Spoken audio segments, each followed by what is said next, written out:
My general style when I'm making photos is pretty basic. I like to have one single subject that's easy to identify, a blurry background, maybe something in the foreground, and the other elements are usually there for some sort of added context. If you flip through my photos, you'll see a lot of them just kind of look like that. It's my style. I like it. I'm used to it. It's kind of like my photography comfort zone or comfort food or something. This then is just a little different. And I wasn't quite sure what to do with this row of whatever they are. I don't know, tiny little flowers. Each one of these is like, I don't know, less than a half inch tall. They're really small. I shot this with my macro lens. And I've learned over the years that if there's my ideal would be one of these, not a whole row of these, because I don't quite know how to do a row of these.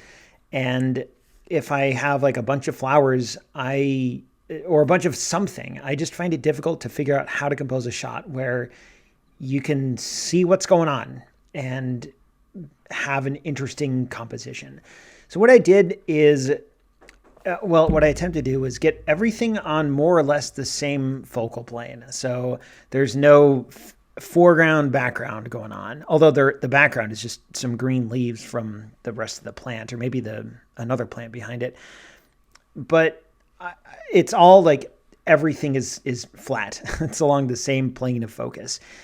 I shot this at f8, and I don't know, I was a couple inches away, maybe like 12 inches. I'm not sure.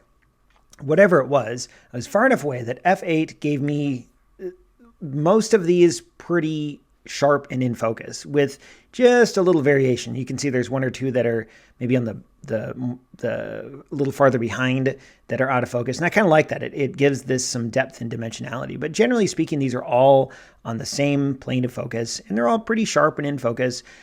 And I really like the added texture coming from the waters. And that's sort of the pièce de résistance on top of this photo. There's these flowers, which are cool and in their own right. But if you zoom in, especially if you go over to Flickr and you see the original size, you can see all this little texture and detail and water droplets that are kind of missing if you just see this on a phone screen or on Instagram, which that's one reason I'm not on Instagram. A lot of that detail gets lost on Instagram.